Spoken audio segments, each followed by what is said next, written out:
तेभ्यः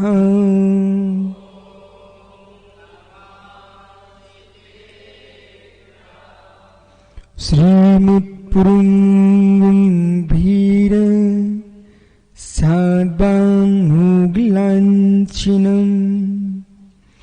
जियात्रिलोकिनाथस्य साश्रिनं जिनसाश्रिनं साश्रिनं जिनसाश्रिनं साश्रिनं जिनसाश्रिनं नमोरियंताडुं नमो सिद्धाडुं नमो आयरियाडुं नमो सायाडुं नमो लोयसोविसाहुडुं।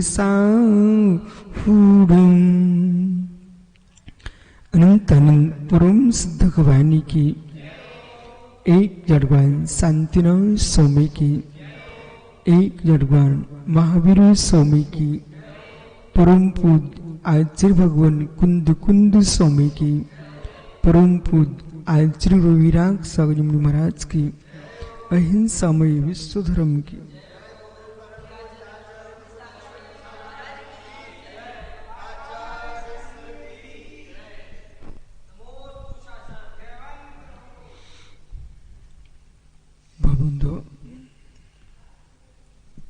अंतिम तीर्थेश उर्द्वाई स्वामी के शासन में हम सही विराजते हैं।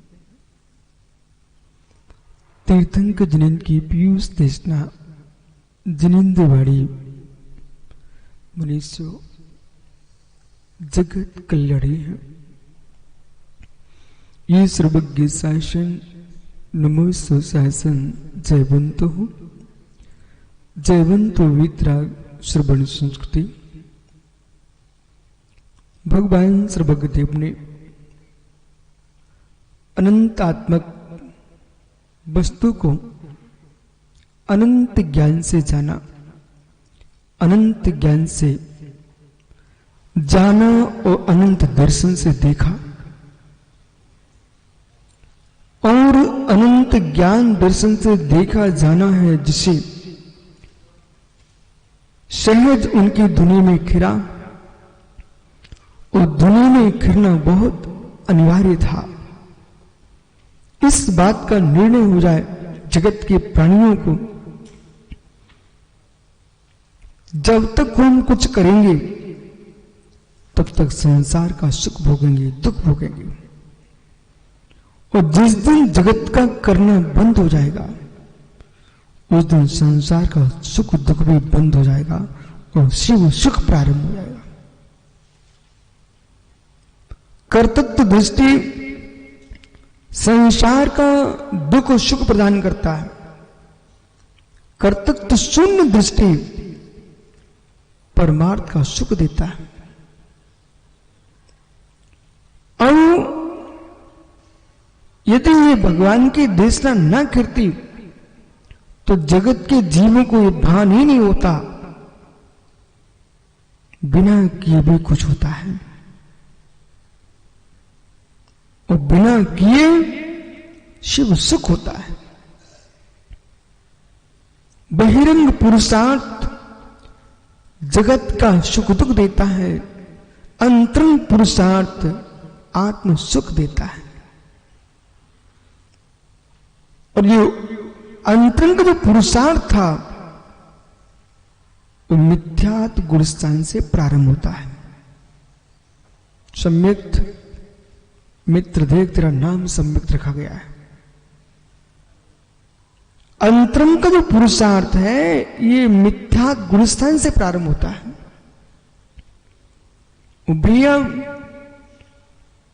भगवान के दर्शन करने जाओ, गुरु की वंदना करने जाओ, जिनवाणी का स्वाध्याय करो, इन तीनों की आराधना करते हुए 1 मिनट अपने लिए खाली दो। इसलिए दो, इन तीनों के पास मुझे भेजा किसने है? भगवान से मिल लिया आपने, गुरु से मिल लिया आपने, जनवाणी से मिल लिया आपने, पर मित्र ये प्रश्न क्यों नहीं किया, इन तीनों रत्नों के पास मुझे भेजा किसने है? जिस दिन सम्यक बेटा अपने नाना से पूछना, बोले नाना जी आसाम में गुवाहाटी में बैठ करके आपको विशुद्ध सागर के पास किसने भेज दिया? जो उत्तर तुम्हारा आएगा कि भेजा किसने आपको, भैया वही आत्मा है जो देवसा गुरु के चरणों में आपको लेके आया है, वही आत्मा का परिणाम है। शरीर साधन है, इंद्रियां साधन है, मन साधन है, पर इन सब साधनों को किसी ने प्रेरित किया है, वो निज आत्मा का ही परिणाम है। एक सामान्य जीव आत्मा के बारे में जान चुका है और सर्वज्ञ अरहंत देव का जो सुख है, उस सुख को दे करके, अरहंत भगवान के आनंद को दे करके, अरहंत भगवान की विभूति को दे करके हमें ये निर्णय करना चाहिए है कि जैन दर्शन कहता है ये परमात्मा थे ही नहीं। जैन दर्शन क्या कह रहा है? ये परमात्मा थे ही नहीं, ये परमात्मा हुए। यदि ये परमात्मा परमात्मा ही होते, मित्र हमारी सारी, आपकी भाषा में बोलूं, हमारी सारी उम्मीदों पर पानी फिर जाता। जैसे कि बोला पीयूष बन गए महाराज, और पीयूष महाराज बनने के बाद ये आहारचर्या को निकले, और मालूम चल जाए कि पीयूष सागर को तो पवन के यहां पड़गना है, आज पवन के यहां पड़गना है, ये नियत हो चुका है, सबको मालूम चल जाए। बेटा नगर में 50-100 चौके लगे हुए थे, सबकी उम्मीदें समाप्त हुई, पानी फिर जाएगा। क्यों? वहां पड़गना ही है, तो हम लोग तो ऐसे क्यों खड़े हैं? ये उल्लास कब होता है श्रावक के मन में? हम सब प्रगान कर रहे हैं, जहां उनकी विधि बनेगी वहां चले जाएंगे, तो सबको उत्साह होता कि मेरे आएंगे, मेरे आएंगे, मेरे आएंगे। यदि ये नियत हो जाए कि पवन के यहां पहुंचना ही है मुरजाज को, वहां निश्चित हो चुका है, मित्र सारी उम्मीदें समाप्त हो चुकी है। उल्लास रहेगा क्या? बड़ा गहरा विषय सुब्रत सागर यहां पर टिका हुआ है। इस शब्द ने कितनी गहराइयां लेके आ गया सामने। यदि मुरजाज का नियत हो चुका है, इनको वही हार लेने जाना है, तुम कितनी हजार चौके लगा के रखो, उनको तो वहीं जाना नियत हो चुका है। फिर जितने लोग खड़े खड़े पड़गान कर रहे थे, वे तो पड़गान के समय ही घर की ओर चलना प्रारंभ कर देते हैं। बोले भैया उनको तो जाना क्यों परेशान हो रहे हैं? जैसे कोई साधु परमेष्ठी एक नियत स्थान पर आहारचर्या को जाने लग जाए, तो मित्र सारी उम्मीदें समाप्त हो जाती हैं, सारी जिज्ञासाएं समाप्त हो जाती है। ऐसे ही फिर लोग जो श्रावक हैं, जो 1000 चौके लगा रहे थे, वे सारे चौके बंद कर देंगे। बोले क्यों? उनको तो वहीं जाना, अपन फालतू क्यों परेशान हो? इसी प्रकार से भोला, यदि मालूम चल जाए कि महात्मा सुब्रत सागर जी ने अपना आदेश घोषित कर दिया है कि परमात्मा तो एक ही होता है, एक ही था, एक ही रहेगा। इन्होंने क्या आदेश कर दिया चंदन कि परमात्मा एक था, एक ही रहेगा, एक ही था, एक ही था, एक ही है, एक ही रहेगा। जब परमात्मा एक ही था, एक ही रहेगा, एक ही है, चलो भैया अपन को साधु बनने की क्या आवश्यकता है? हम तो इसलिए साधु बने कि मैंने ये सुन के रखा था, जो पुरुषार्थ करेगा वो भगवान बनेगा। और जिनके यहां एक ही परमात्मा है उन लोगों को तो साधु बननी नहीं चाहिए। तुम्हारे लिए साधु बनने से लाभ क्या है? जैसे गृहस्थ बन के नौकरी कर रहे वैसे तुम साधु बन के नौकरी कर रहे हो। परमात्मा तो एक ही रहेगा। इसलिए मैं ओ बालक आसाम, बेटा प्रथम मैं किसी परमात्मा का नौकर नहीं है। मैं कोई परमात्मा से अपनी नौकरी मांगने नहीं जाता हूं। बोले क्यों स्वामी? बोले परमात्मा का नौकर बन के जीना ये मुझे बिल्कुल पसंद नहीं है। मैं परमात्मा के पास इसलिए जाता हूं कि मैं धीरे से पूछता हूं। ये सम्यक्त ना, सम्यक्त आसाम का जानते हो उसको? ये बहुत ज्ञानी लड़का है। धीरे धीरे धीरे धीरे पूरी जानकारी ले लेता है। फिर कहता कि व्यापार कहां बढ़िया चलेगा वहां चलते हैं। ठीक है ना बेटा? ऐसे ही मैं भी चतुर आदमी हूं। मैं ऐसे थोड़ी मुनि बना हूं। अरे भाई मुझे मालूम चल जाए कि भगवान एक ही होता है तो मैं मुनि क्यों बनता? जब मैंने सुना कि जो तपस्या करता है वो भगवान बनता है तो मैंने सोचा कि दुनिया के लोग शादी करके नारकी बने, धर्मात्मा को तो स्वर्ग चले जाए, मंद प्रणामी है तो मनुष्य बन जाए, मायाचारी करे तो पशु बन जाए, लेकिन तपस्या करने से परमात्मा बना जाता है। इसलिए मैंने सब काम छोड़ करके साधु बन गया। तो यदि ये पुनः ये कहने लग जाए कि नहीं नहीं नहीं नहीं नहीं, नहीं भगवान तो एक ही रहेगा, अब तुमको स्वर्ग जाना तो महाराज बन जाओ, साधु बनो। बोले मैं ऐसा नहीं करने वाला हूं। मैं भगवान के पास इसलिए नहीं जाता हूं कि भगवान मैं आपकी सेवा करता रहूं। मैं इसलिए भगवान की सेवा करने जाता हूं, नमस्कार इसलिए वंदना करता हूं कि प्रभु मैं जानना चाहता हूं भगवान कैसे बना जाता है। मैं विधि आपके पास विधि सीखने आता हूं। निश्चय बेटा ये प्रथम को जरा समझाना आप। ये कहता है मेरी नौकरी पक्की करो। निश्चय ऐसे ऐसे लोगों ने भजन बना दिए हैं, बच्चे बेचारे समझते हुए कह रहे भगवान से मेरी नौकरी पक्की करो। और मैं ये कहता हूं भगवान ना हमको आपसे अपनी नौकरी पक्की कराना है, ना हमें आपसे वेतन चाहिए है। मैं बस आप समझो मैं तुम्हारे, फिर भी भगवान कहेंगे हमसे अरे विश्व सागर जी जब आपको मेरे से नौकरी पक्की नहीं करवाना, आपको वेतन भी नहीं चाहिए तो मेरे पास आते क्यों? ऐसा आपके भगवान महावीर स्वामी ने हमसे प्रश्न कर दिया। बोले विश्व सागर जी फिर आते क्यों? तो मैंने कहा भगवान एक बात ऐसी है, दो बालक मिले मुझे, एक का नाम था प्रथम, एक का नाम था निश्चय। उन दोनों से मैंने प्रश्न किया कि बालक प्रथम ये निश्चय से प्रश्न ये किया जो दर्पण है ना शीशा जिसमें तुम चेहरा देखते हो, तो सुबह से जगने के बाद चेहरा देखते कि पहले शीशा को साफ भी करते हो? शीशा पर धूल चढ़ गई है दर्पण पर, ऐना पर, तो आईने को साफ करते कि नहीं करते हो? ठीक है ना बेटा?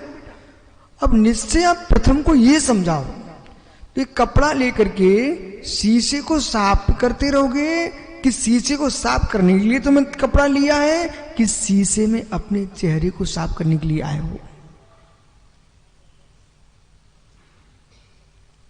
बाल को दिमाग लगाओ बेटा। शीशे को दर्पण को कपड़े से पहुंचा आपने, तो दिन भर वही खड़े खड़े पहुंचते रहोगे कि हमारा चेहरा अच्छा दिखे, इसलिए हम उसको पहुंच रहे हैं,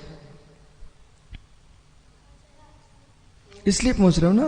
अच्छा, लेकिन प्रथम तो ये कहता है कि भाई मेरा तो काम है, हमको दर्पण पहुंचना, मेरी नौकरी पक्की हो जाएगी। ओहो, बालक समझ में क्या हो रहा हूं? दर्पण को पहुंचते रहने के लिए पहुंचते हो कि दर्पण में अपना चेहरा देखने के लिए पहुंचते हो? बहुत बढ़िया मित्र, जैसे दर्पण में चेहरा देखने के लिए पहुंचते हो दर्पण को, उस स्वच्छ दर्पण को हम देखेंगे। फिर तुम्हारे गाल पर यदि कालोंच लगी है तो आपके चेहरे पर दिखेगी कि दर्पण में दिखेगी? चेहरे पर दिखेगी। तो फिर चेहरे पर दिख रही थी तो बेटा दर्पण के पास जानी क्यों? बुद्धि लगाओ, बुद्धि लगाओ। दर्पण के पास जाना ही क्यों फिर? आपके चेहरे में दिख रही थी कि दर्पण में दिख रही थी? दर्पण में दिख रही थी। तो दर्पण में दिख रही थी तो फिर दर्पणों को पोंछो ना।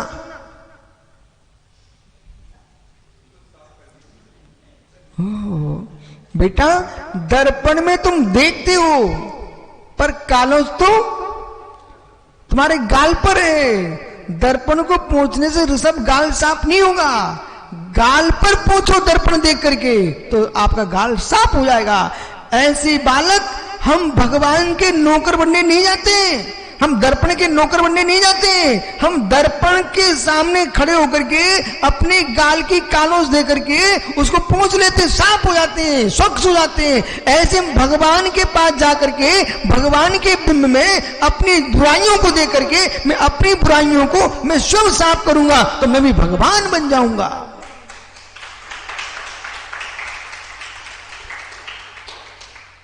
इसलिए मैं नौकर नहीं बनूंगा। प्रथम भगवान का नौकर नहीं बनूंगा, भक्त बनूंगा। नौकर नहीं, भक्त। यदि तो आपको मालूम चल जाए, सुनो बेटा, आपको मालूम चल जाए कि जो भगवान है ना ये स्वर्ग का लोभ दिखाते हैं, अपनी सेवा करवाते हैं। ये भगवान है ना स्वर्ग का लोभ दिखाते हैं, अपनी सेवा करवाते हैं। हम जैसा आदमी तो उनके पास खड़ा नहीं होगा 100%। बोले क्यों? अरे तुम्हारी सेवा करके स्वर्ग गए तो कौन सी बड़ी बात है? स्वर्ग तुम वैसे ही श्राग संयम से अकाम निद्रा से बाल तप से इनसे स्वर्ग चला जाती। फिर तुम्हारे पास क्यों जाऊंगा? प्रभु आपके पास मैं स्वर्ग की नौकरी लेने नहीं जाता हूं, आपके पास मैं ये सीखने जाता हूं भगवान कैसे बना जाता है।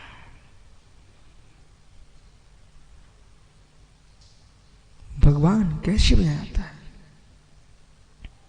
तब भगवान ने कहा मैं उन भगवान की पूजा करता हूं, उन भगवान की वंदना करता हूं जो भगवान बनने की विधि को छुपाते नहीं है। चंदन कभी उन भगवान के पास मत चले जाना जो हर समय आपसे कहें कम से कम घर की दुकान चलाता था तुझे और दूसरे काम में लगा दिया, जुलाई के काम में लगा दिया। मित्र हम ऐसे भगवान के पास नहीं जाना चाहते हैं जो मुझे दूसरे काम में लगा है। हम ऐसे भगवान से मिलना चाहते हैं जो भगवान बनने की विधि बता दें। कितने सारे ऐसे व्यापारी हैं जो कभी भी अपने व्यापार की गुणता को खोलते नहीं है। बोले इसको मैं बता दूंगा तो मेरे व्यापार का क्या होगा। पर ऋषभ मित्र कुछ ऐसे भी अच्छे लोग होते हैं जिन्हें मालूम है मेरा भाग होगा, उसे कौन बैठ सकता है, अच्छा होगा हमारे समाज का, हमारे देश का एक नागरिक और व्यापार अच्छे से करेगा, हमारा देश धनवान होगा। हर एक नागरिक की उन्नति देश की उन्नति है। ऐसा सोचने वाले लोग, ऐसे सोचने वाले तपस्वी पुण्यात्मा बिरले ही होंगे सुब्रत सागर जी जो ये सोच पाए।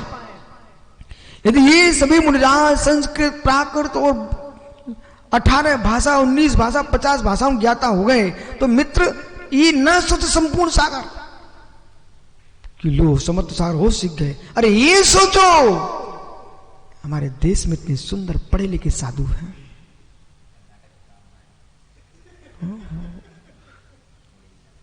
मित्र किसी भी जाति का आदमी भारतीय धनवान है तो बाहर तुम ये नहीं कहते हैं कि जैन है कि ब्राह्मण के क्षत्रिय कि शूद्र है, ये कहते हो हमारे देश में सेठ लोग हैं।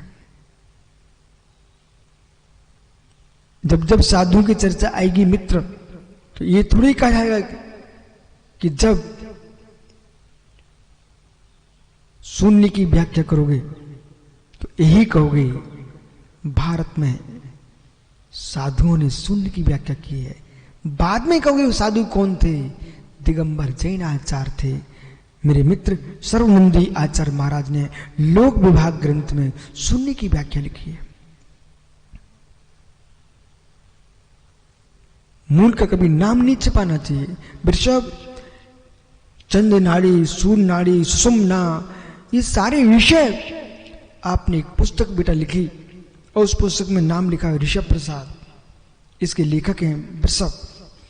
अरे ऋषभ ठीक है, आप उसके लेखक बन गए हो, लेकिन काश खुशी और अधिक होती, उसमें ये लिख देते इसको हमने ज्ञानाड़व ग्रंथ से शुभचंद्र स्वामी से लिया विषय। तो जो लोग इस बात को खोज रहे थे विषय आया कहां से है, और तुम्हारे ऊपर श्रद्धा बढ़ जाती, ये विषय इन्होंने यहां से लिया है। आचार्य शुभचंद्र स्वामी ने ज्ञानाड़व जी ग्रंथ में जितनी सुर विज्ञान है, संपूर्ण सुर विज्ञान की व्याख्या की हुई है। इसी प्रकार से जब हम भगवान से मिलते हैं, उन भगवान से मिलना पभैया मित्र, उन भगवान से मिलना जो कभी लोभ ना करते हो, उन भगवान से मिलना जो कभी दक्षिणा ना लेते हो, उन भगवान से मिलना जो कभी ये ना कहते हो पभैया तू श्रीफल चढ़ाने क्यों नहीं आया मेरे पास। बेटा उन भगवान से मिलना जो ना पूजा करने पर मुस्कुराते हैं, न निंदा करने पर मेरे उदास होते हैं, वे सच्चे भगवान होते हैं।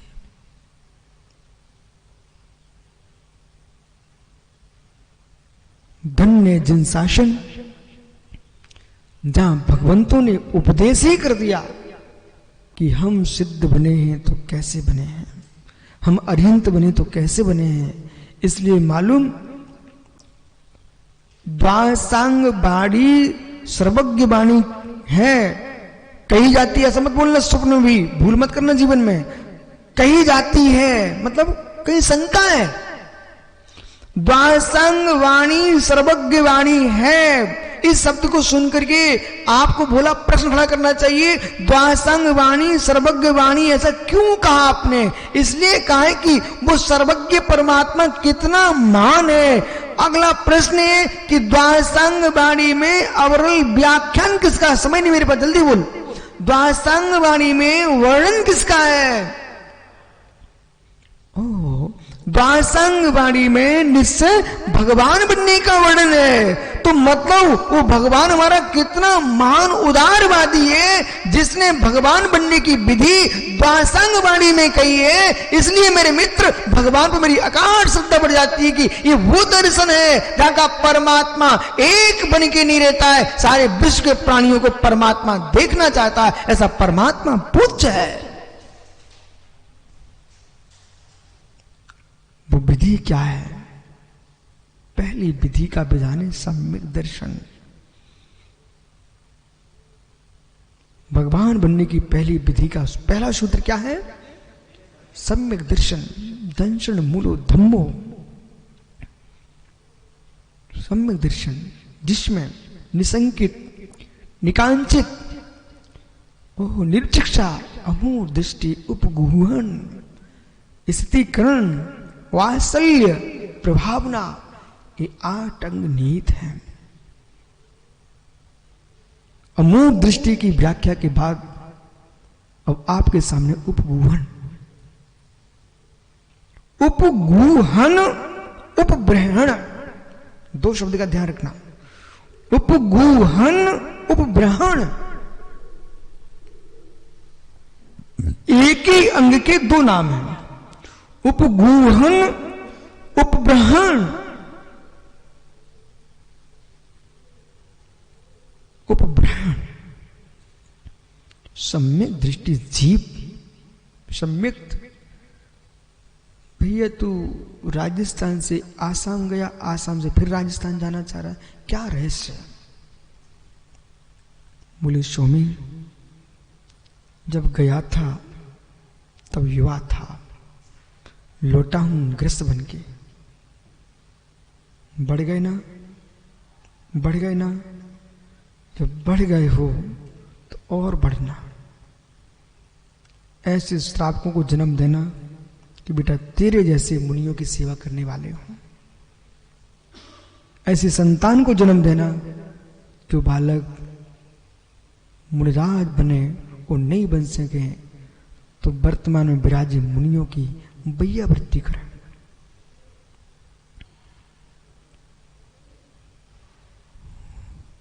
उपब्रहण कह रहा है, उपब्रहण कह रहा है, ग्रस्त उपब्रहण करे, धर्मात्मा की वृद्धि करे। समाज दृष्टि से श्रावक उपब्रहण करे, अपनी सम्यक के गुणों को बढ़ाए,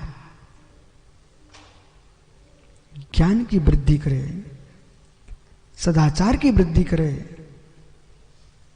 वात्सल्य की वृद्धि करे, परस्पर में शत्रुता का व्यवहार ना करे। किसी से दो बातें हो भी जाए,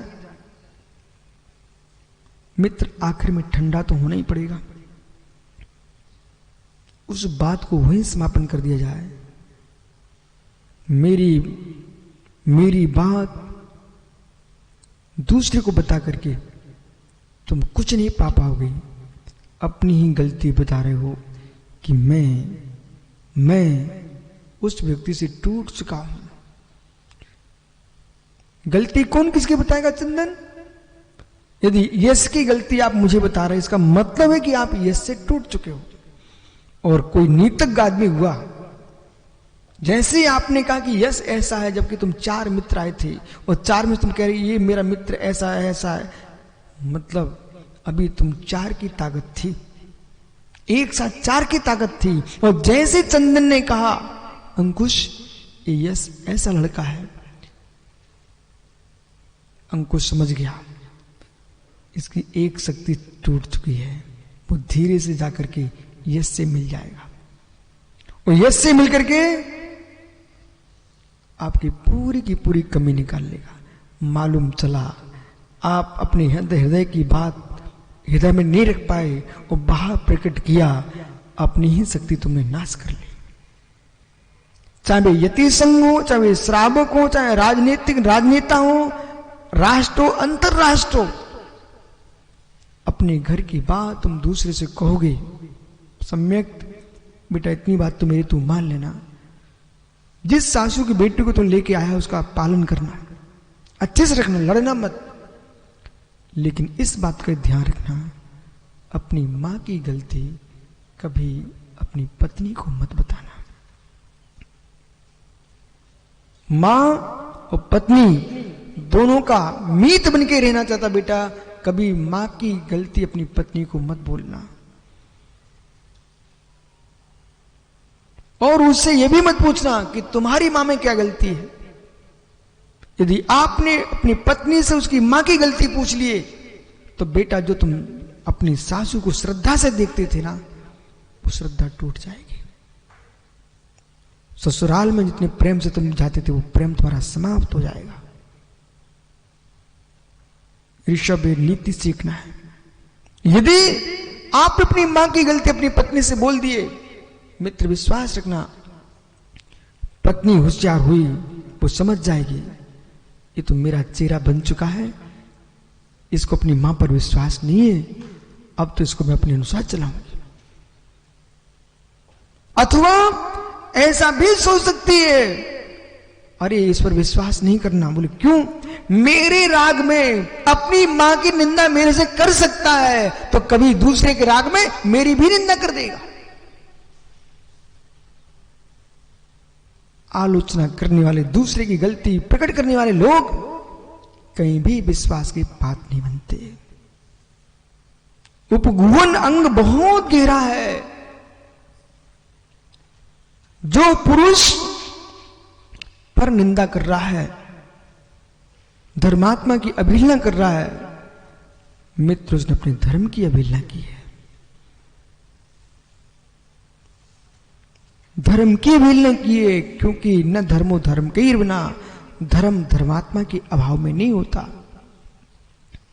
दीपक मित्र, भले आप अपने संघ के साधु हो, अपने संघ की प्रभाव ना करो, कोई विकल्प नहीं है, लेकिन दूसरे संघ की अवहेलना मत करना, क्योंकि दूसरा संघ भी जैन संघ ही है।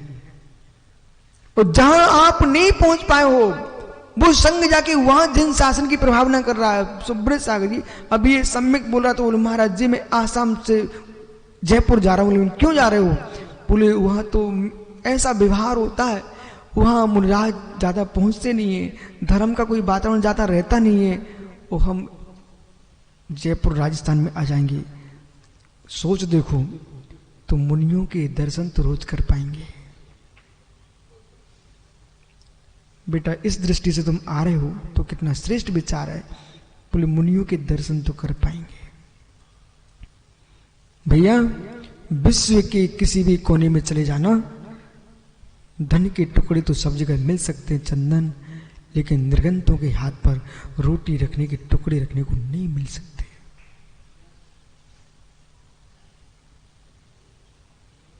भोग भूमि में तुमको भोग मिल जाएंगे,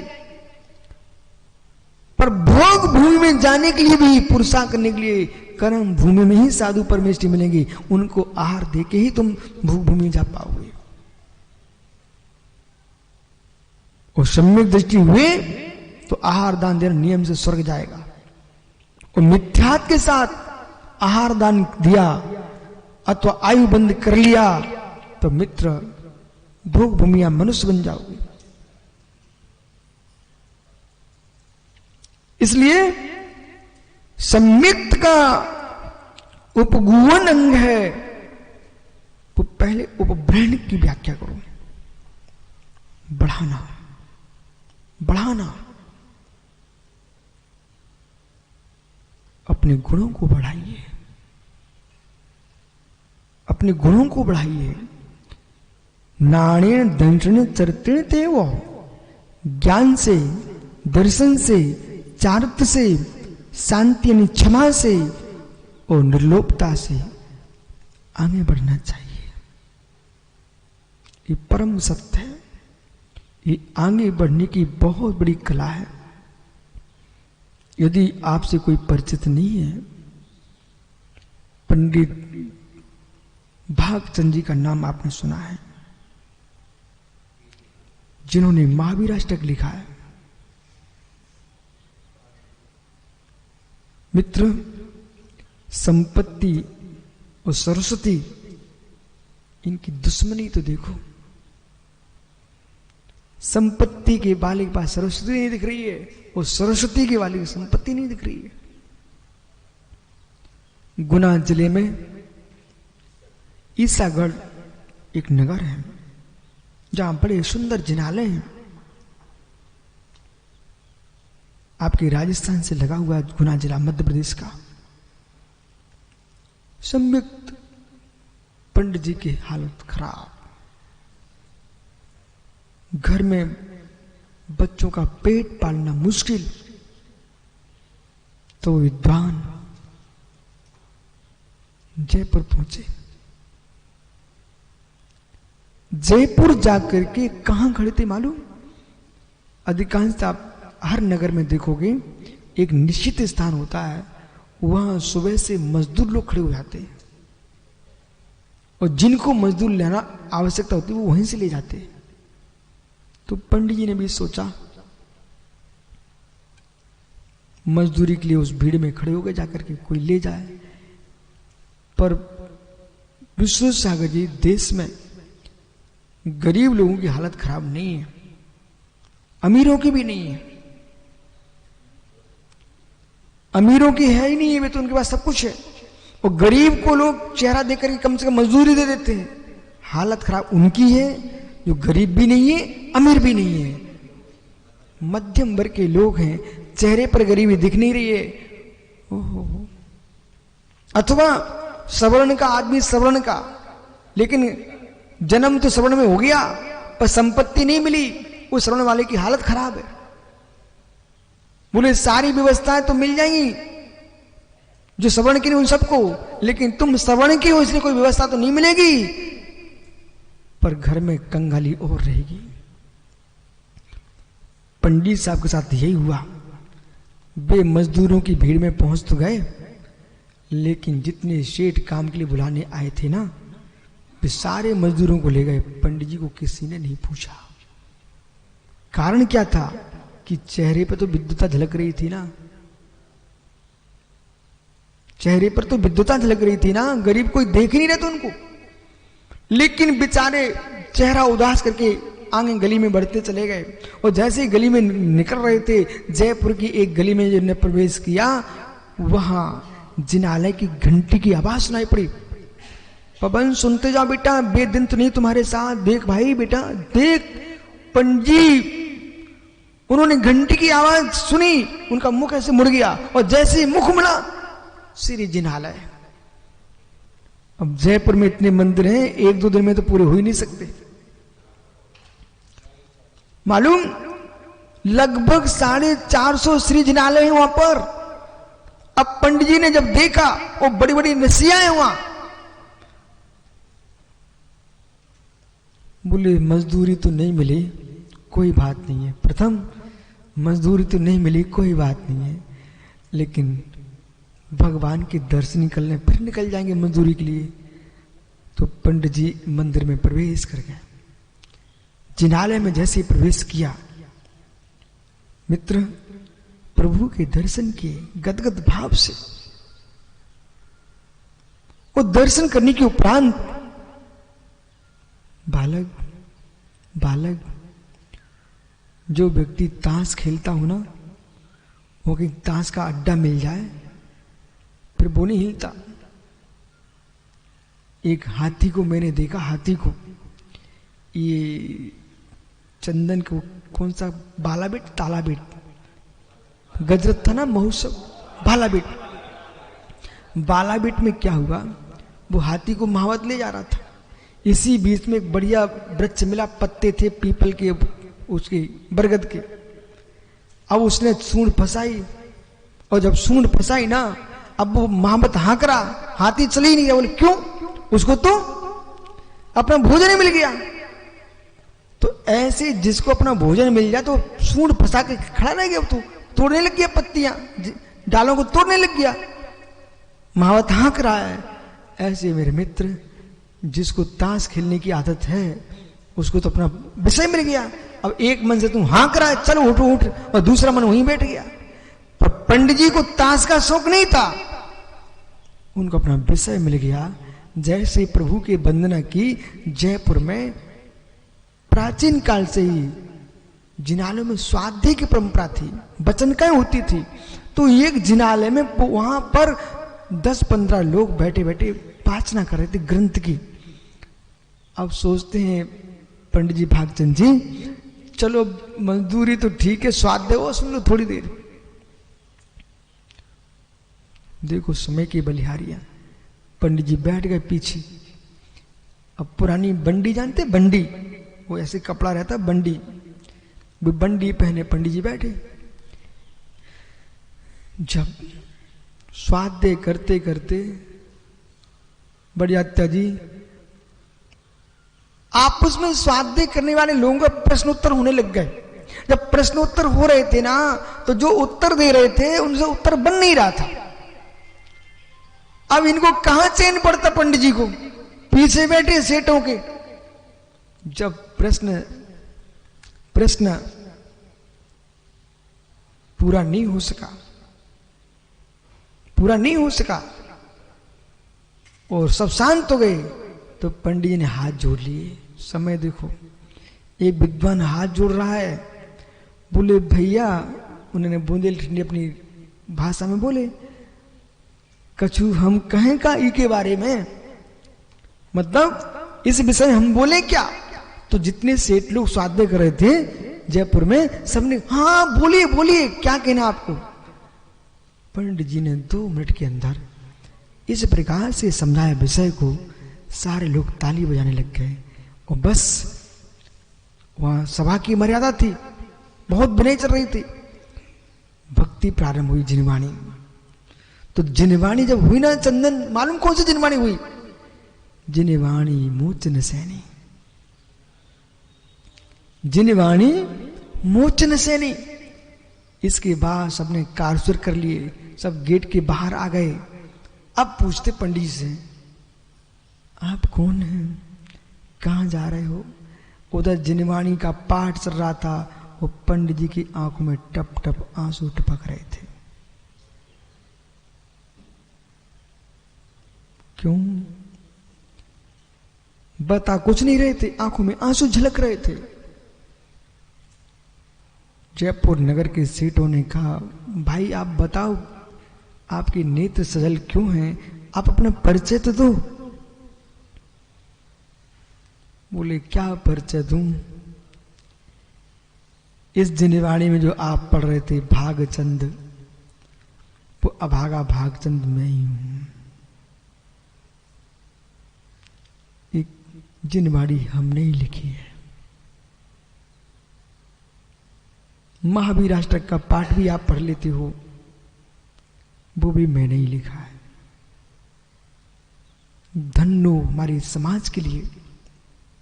पंडित जी आप भागचंद जी? बोले हाँ। यहां कैसे? बोले सरस्वती से लक्ष्मी का झगड़ा हो गया है, सौतों से। सरस्वती का लक्ष्मी का झगड़ा हो गया, सौतों का। और दो पत्नियां जहां मिल जाए तो पति की तो हालत ही खराब होती। फिर सब में सुना कि नहीं बेटा? विचार कर मत लेना, एक ही बहुत है। हो जहां दो शादी की चंदन, बच के रहना। हो भागचंद जी पंडित जी, मालूम जो लोग बाहर जाने वाले थे फिर से बैठ गए मंदिर में। बोले नहीं पंडित जी, पहले आप चलो हमारे घर, भोजन मेरे यहां होंगे आपके। आप थे कहां? अब पंडित जी ने पूरी सत्य सत्य बोल दिया, मैं मजदूरों के यहां वहां खड़ा हुआ था, पर इतना अभागा हूं कि किसी ने मजदूरी को ही नहीं बुलाया मुझे। बेटा ऐसे से महापुरुष हुए हैं, तुम्हारे जीवन में क्या कष्ट। पर समाज को धन्य जरूर कहना। और ये बात को सुन करके ऋषभ बेटा, जिनके पास श्री है, धी है, पूरा द्रव्य भोग में ही नहीं नष्ट कर देना, कुछ ऐसा द्रव्य बचा के रखना जो धर्मात्मा का तुम सहयोग भी कर सको। पर एकाएक पूरा किसी को मत दे देना, उनके पुण्य छीने पूरा दे दो तो बर्बाद कर देंगे। अपने पास ही रहना चाहिए, वो अपने पास से फिर जहां आवश्यकता उनको दे देना। समाज ने बैठ करके भोला मीटिंग करके तुरंत निर्णय लिया। देखो प्रभु वंदना का फल, जो कभी नौकरी के लिए घूम रहे तो कोई हमारे लिए मजदूरी में लगा ले, लेकिन भगवान के दर्शन करिए, धर्मात्मा की पहचान है। वे जिनाले में गए और जाकर के समाज ने मीटिंग करके तुरंत ही पंडित जी को दुकान, उसमें कुछ द्रव्य दे करके और पंडित जी को वस्त्रालय खुलवा दिया। अल्प समय में इतना कमा लिया, पर लोग कितने अच्छे होते थे। पंडित जी इतने लोभी नहीं थे कि अब कब्जे करके बैठ जाएं। उनने देख लिया अब तो घर का काम चल जाएगा, वो द्रव्य लेके दुकान समाज को सौंप करके पुनः अपने गांव चले गए।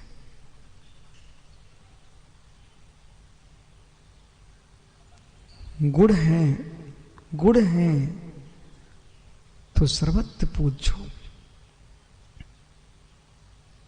गुणवान कहीं भूखा नहीं रह सकता। धनवान एक बार भूखा रह जाए, पर गुणवान भूखा नहीं रह सकता। चंदन कहीं भोजन ना मिलता हो मित्र, आप तो मंदिर में सबसे पूजा करने जाना। और जितने युवा यहां बैठे हैं, एक नियम ले सकते हो बासु कुंड में आकर के। बहुत कठिन नहीं है, बहुत सरल नियम, ले सकते हो? भैया मंदिर में पूजा करने जाओ, दर्शन करने जाओ, लेकिन 2 मिनट खड़े होकर देख दाख लो कोई बाहर का धर्मात्मा भूखा तो नहीं बैठा।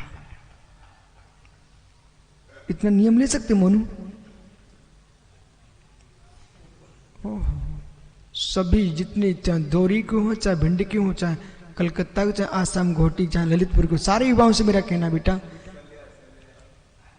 इतना नियम ले लो अपने जीवन में कि हमारे गांव के जिनाले के चबूतरे पर कोई भूखा दिख गया, उसके भोजन की व्यवस्था हम जरूर कराएंगे।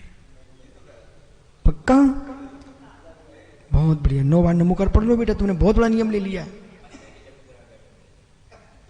धर्मात्मा भूखा नहीं रहना चाहिए, सम्यक धर्मात्मा भूखा नहीं रहना चाहिए। बेटा बात क्यों कह रहा हूं, बड़े बड़े लोगों के लिए तो जो अशुद्ध खाते हैं उनके खाने की कोई चिंता नहीं जगत में। बड़े बड़े तीर्थों में भी शुद्ध खाने वालों के लिए तरसना पड़ता है। ये तो बासु कुंड, ये बड़ियात्या जी है, वो स्वयं का भोजन करने के पहले भैया देख लेते कोई भैया लोग, कोई त्यागी व्रती भूखा तो नहीं है। पर बेटा सुब्रत शाह से मिलना, ऐसे चौके लगाने वाले भी लोग में आते हैं जो साधु के आहार कराए वो तुरंत पट बंद, कोई दिखना जा त्यागी, नहीं तो खाना की पूछना पड़ेगी। बोला तुम ही एक नियम ले लो, इतनी ले लो कम से कम कि मैं भोजन करूंगा तो आसपास में देख लूंगा कोई ब्रह्मचारी भूखा तो नहीं बैठा। पक्का करो कारो सर, कर लो कारो सर, कर लो। चलो मित्र, ये बहुत बड़ा नियम है, बहुत बड़ा नियम है। प्रश्न करो क्यों? मित्र, बंदरिया ने बंदरिया का केला छीन कर उसे गाल पर चांटा मार दिया है। बोला सुब्रत शाह एक बंदरिया ने, उसका बच्चा, दूसरा बच्चा केला खा रहा था तो दूसरा छुड़ाने गया, उसने ऐसे वो कान पकड़े खेल गाल पे मार दिया। बेटा ऐसी बंदरिया बन के बिस्सू मत आना कि कोई तेरी थाली का उठाना तो तू चाटा मत मार देना, तू यूं कहना ये भी ले जा। हो वात्सल्य वात्सल्य। इसलिए ज्ञानियों, सम्यक दृष्टि जीव, धर्मात्मा जीव मित्र मिलके बांट के जीता है, लेकिन दूसरे का बांट के चिंता नहीं है। उपगुहन, उपग्रहण, अपने गुणों को बढ़ाना, अपने गुणों को बढ़ाना, अपने गुणों को बढ़ाना, दूसरे को, मेरे मित्र, गुणों को भी बढ़ाना। दूसरे दृष्टि में अपने दोषों को प्रकट करना, दूसरे को दोषों को ढकना और अपने गुणों को ढकना, यह उपगुहन अंग। धर्मात्मा की गलती को देख करके ढिढोरा नहीं पीटना, हम तो न्याय करते हैं, हम तो न्याय करते हैं। मित्र सबसे बड़ा अन्याय तो तू ही है कि जो जगत को पता नहीं था तूने तो अल्लाह किया है सब जगह। ओहो, तुम इतने न्यायचार थे तो एक बार अपना भवन छोड़ करके, राजधानी छोड़ करके, नगर छोड़ करके एक बार दिल्ली से बाहर आकर के पूछ तो जाता ये घटना घटी कैसे। तुमने तो सीधा प्रचार करना प्रारंभ कर दिया है। हे मित्र, अनंतों पर जो श्रद्धाएं अनंत हैं वे श्रद्धा चकनाचूर न हो जाएं, इसलिए धर्मात्मा की गलती को बाहर प्रकट करने से तुम्हें कुछ नहीं मिलेगा। बालासक्त जनाय श्रीराम, कोई बाल है, असक्त है, भूल उससे हो भी गई है, उसको समझा दो, बोले ऐसा नहीं करना, इससे धर्म की हंसी होती है। परंतु ऐसा तुमने चेहरा बनाया श्रेय कि सामने वाले की हंसी हो ही जाए। धर्म का पालन वे ही कर पाएंगे जो अपने शरीर की, अपने अहंकार की प्रशंसा से दूर हैं, वे ही धर्म देख पाएंगे। बेटा सुनते जाने के शब्द, जो पुरुष अपने शरीर की और अपने अहंकार की पुष्टि के लिए जीते हैं, उन्हें कभी धर्म नहीं दिखता, धर्म नहीं दिखता। एक ईश्वरवादी है, एक ईश्वरवादी बात, मेरा ईश्वर तो चलेगा, मेरा ईश्वर चले, मेरा ईश्वर मतलब मेरा अहंकार मात पुष्ट होगा, मैं दुनिया से कोई लेन देन नहीं है। अरे मित्र, धर्मात्मा जीव जो होता है ना, आंखों में आंसू टपकाता इस बात पर कहीं धर्म की हंसी ना हो जाए, और तुम गली गलियारे में खड़े होकर लड़ाई लड़ रहे हो मित्र, ओहो, निर्गंत अवस्था को प्राप्त करके भी दर दर तुम भटक रहे, इधर से उधर उधर से इधर, तुमको धर्म की लाज की चिंता ही नहीं है। वो श्वान, अच्छा सुब्र सागरी एक श्वान को मैंने देखा, आप भी देख लेना कहीं मिले तो। एक श्वान को देखा, खुजला कुत्ता था, मवाद बह रहा था, पर मालूम वो बेचारा खुजाते खुजाते एक कोने में जाके छुप गया। इतना समझदार था कि मेरी खुजली में घूमूंगा तो सबको लग जाएगी, दुर्गंध फैल जाएगी। एक कोने में बैठा खुजा रहा था, हट नहीं रहा था। ऐसे मित्र साग जी लोगों को समझाना कि यदि तुम्हारे मुख में खुजली आ जाए, कोई की निंदा करने की, तुम्हारे मुख में खुजली पड़ जाए, मेरे मित्र कोई को परेशान करने की, एक कोने में बैठ के तुम कर लो, लेकिन बाहर मत घूमो खुजाओ तो खुजाते, सब जगह मत खुजाओ हो, सब जगह मत खुजाओ, और कहीं ज्यादा खुजाओगे ना तो लोग डंडा पड़ जाएंगे।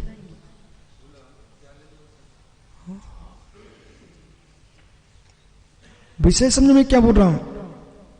जो लोग माइकों पर, मंचों पर बैठ करके धर्मात्मा की हंसी उड़ाते हैं मित्र, द्वेष बुद्धि से परगड़ की हंसी करते ना, वो मेरे मित्र खुजले कुत्ते टाइप के पे खुदा रहे, बेचारों खुजली पड़ रही उनके, वो बेचारों को चैन नहीं पड़ती है। मुख कंडूक, इसको मैं आगम की भाषा में बोलता हूं, मुख कंडूक। क्या बोलते हैं इसको? मुख कंडूक। इनके मुख में कंडूक हो गया है, जो खुदा बिना मान नहीं सकते। और जब तक 4-6 लोग लग ना जाए, कुछ ऐसे भी लोग थे कोरेना में, जब तक दूसरे को लग ना जाए तब तक भी बेचारे शांति से घर नहीं बैठे बेचारे। मालूम ऋषभ, एक जगह कोई विदेश में एक आदमी खड़ा चौराहे पर, वो कहता है मैं, सुप्रसाद क्या बोलता है, मैं मानव हूं, मानव, मैं कोरोना नहीं हूं। और ऐसे ही उसने माहौल बनाया और दूसरे पागल उसके गले से लग गए, और परिणाम में निकला पूरे देश में कोरोना छा गया। ओहो, इटली की घटना है शायद मित्र। ओहो मित्र, यदि किसी को ऐसा रोग हो जाए जिससे दूसरा प्रभावित हो सकता है, हम धर्मात्मा हैं, हम धर्मात्मा हैं। हम पहले कह भैया आप अपनी थाली में अलग से भोजन करो, हम नहीं चाहते हैं कि तुम्हारा स्वस्थ शरीर बिगड़े। धन्य वे जीव ऐसे जिनके चित्त में कोई पापों का रोग हो चुका है, जिनको कोई बात पचती नहीं है, कभी तुम हमसे दूर रहो, क्योंकि हमारे पेट में पचेगी नहीं, और तुम सुनोगे तो तुम्हारी श्रद्धा टूट जाएगी, इसलिए हमसे दूर रहो। क्यों? उनको बात रोग हो गया, बात रोग। रवि, बात रोग वाला चुप नहीं रहता, बड़बड़ाता ही रहेगा। अकेला भी जाएगा रास्ते में तो वहां बड़बड़ाएगा। बात रोग, बात रोग।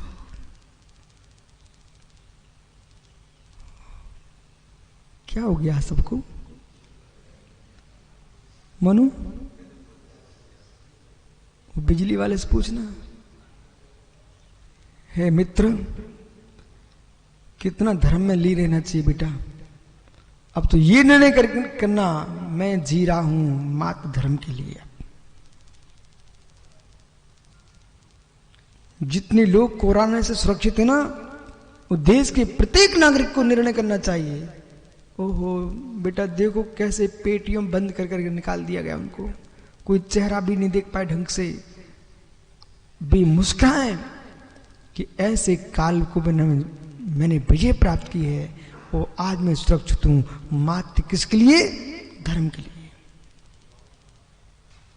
माँ कहे, पत्नी कहे, भाई कहे, बहन कहे, बोले चलो एक काम कर लो, बोले बाद में, पहले मैं धर्म करूं। बोले क्यों? यदि मैं चला गया होता तो पेटी में बंद हो गई, पता ही नहीं चलता तुमको। वो कितने डॉक्टर ने गया भी कि नहीं गया कि भेज दिया जबरदस्ती, सब निकाल करके वो जबरदस्ती भेजा। सुप्रसाद तुमको पता है एक सत्य घटना मैं आपको बताता हूं। एक जगह अभी की नई घटना है, शुद्ध सत्य घटना। एक जगह हॉस्पिटल में एक स्वस्थ आदमी, उसको जरा सा कुछ खांसी वगैरह हुई, वो बेचारा धोखे में चला गया अंदर।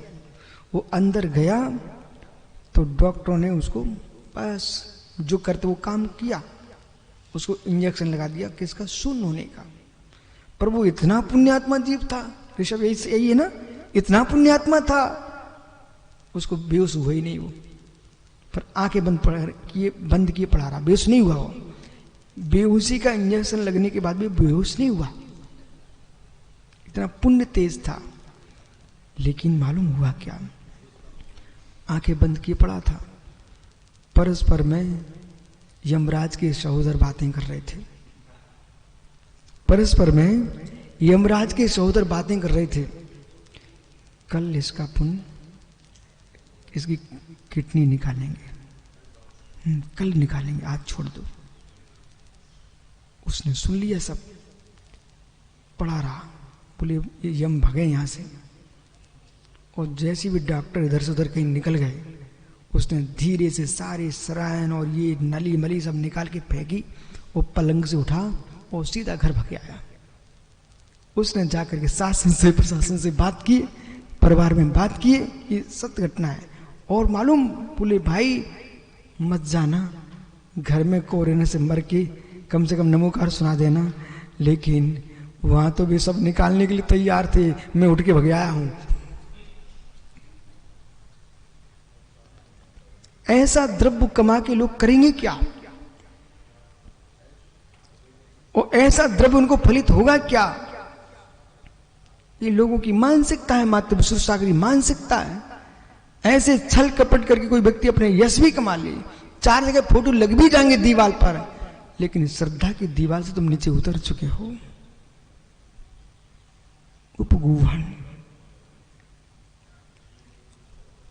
यहां सूत्र क्या कर रहे हैं? ज्ञान से, दर्शन से, चारित्र से, तप से, क्षमा से वर्धमान होना चाहिए, बढ़ाना चाहिए। उपब्रहण, अपनी वृद्धि करना चाहिए, न कि दूसरे की निंदा करके तुम वृद्धि नहीं पा सकते हो। अधिकांश लोग निंदा मनोज इसलिए करते हैं कि मैं इनकी निंदा करूंगा तो लोग मुझे अच्छा मानेंगे और इनको हीन मानेंगे तो मेरी पूजा होगी। लेकिन समझदार लोग समझते हैं कि तुम निंदा करने से किसी के द्वारा तुम पूज्य नहीं हो सकते हो। धर्मात्मा के दोषों को ढकना, गुणों को बढ़ाना, ये तुम्हारा उपगुहन अंग है, उपब्रहण अंग है। और ज्ञानी स्थितिकरण,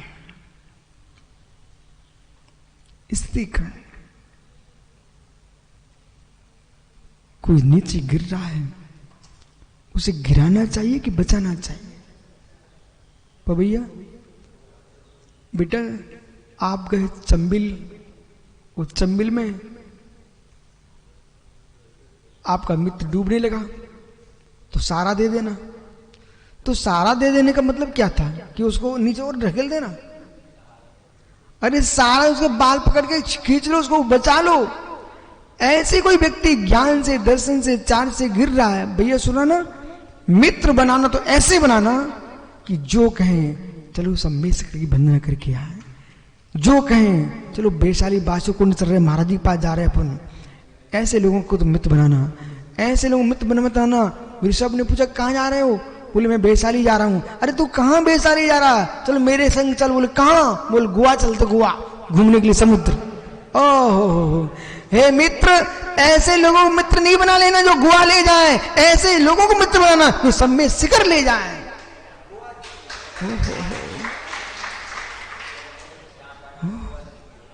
कायके जी, ओहो, हे मित्र, सब में शिखर जी चले जाना, लेकिन गोवा नहीं जाना।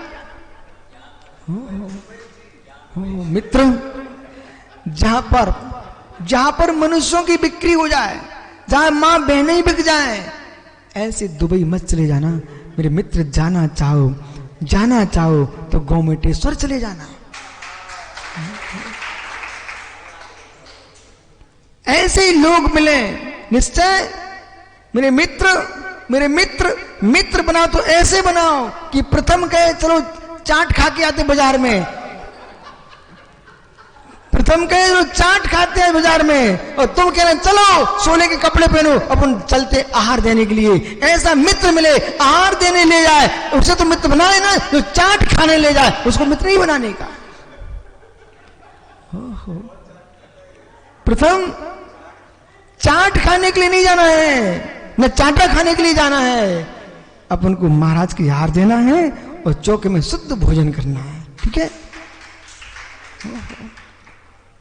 उपगुहन क्या नहीं। इसलिए जगत में चाट खाना और दूसरे चाटा खाना, ये दोनों अज्ञानियों के काम है। चाट खाएगा तो स्वास्थ्य बिगड़ेगा, इज्जत जाएगी, और चाटा खाएगा शरीर बिगड़ेगा, इज्जत जाएगी। इसलिए ना चाट खाना ना चाटा खाना। दूध रोटी खाएगा और दूध रोटी खिलाएगा मेरे मित्र, शरीर मस्त होगा और सम्मान पाएगा। पिता भी कहे मेरा बेटा दूध रोटी खाता, चाट नहीं खाता है। जाओ, कल फिर आओगे। यानी परे तो पुनः चर्चा करूंगा। इसलिए अपसिद्धांतों से दूर रहना, सिद्धांतों का प्रचार करना और गिरते हुए के लिए संभालना, पर गिरते हुए को गिराना नहीं। स्थिरीकरण पर ध्यान रखना। आत्मा स्वभावं परिभाव भिन्नम, आत्मा स्वभावं परिभाव। आत्मा का स्वभाव प्रभाव भिन्न। महावीर स्वामी की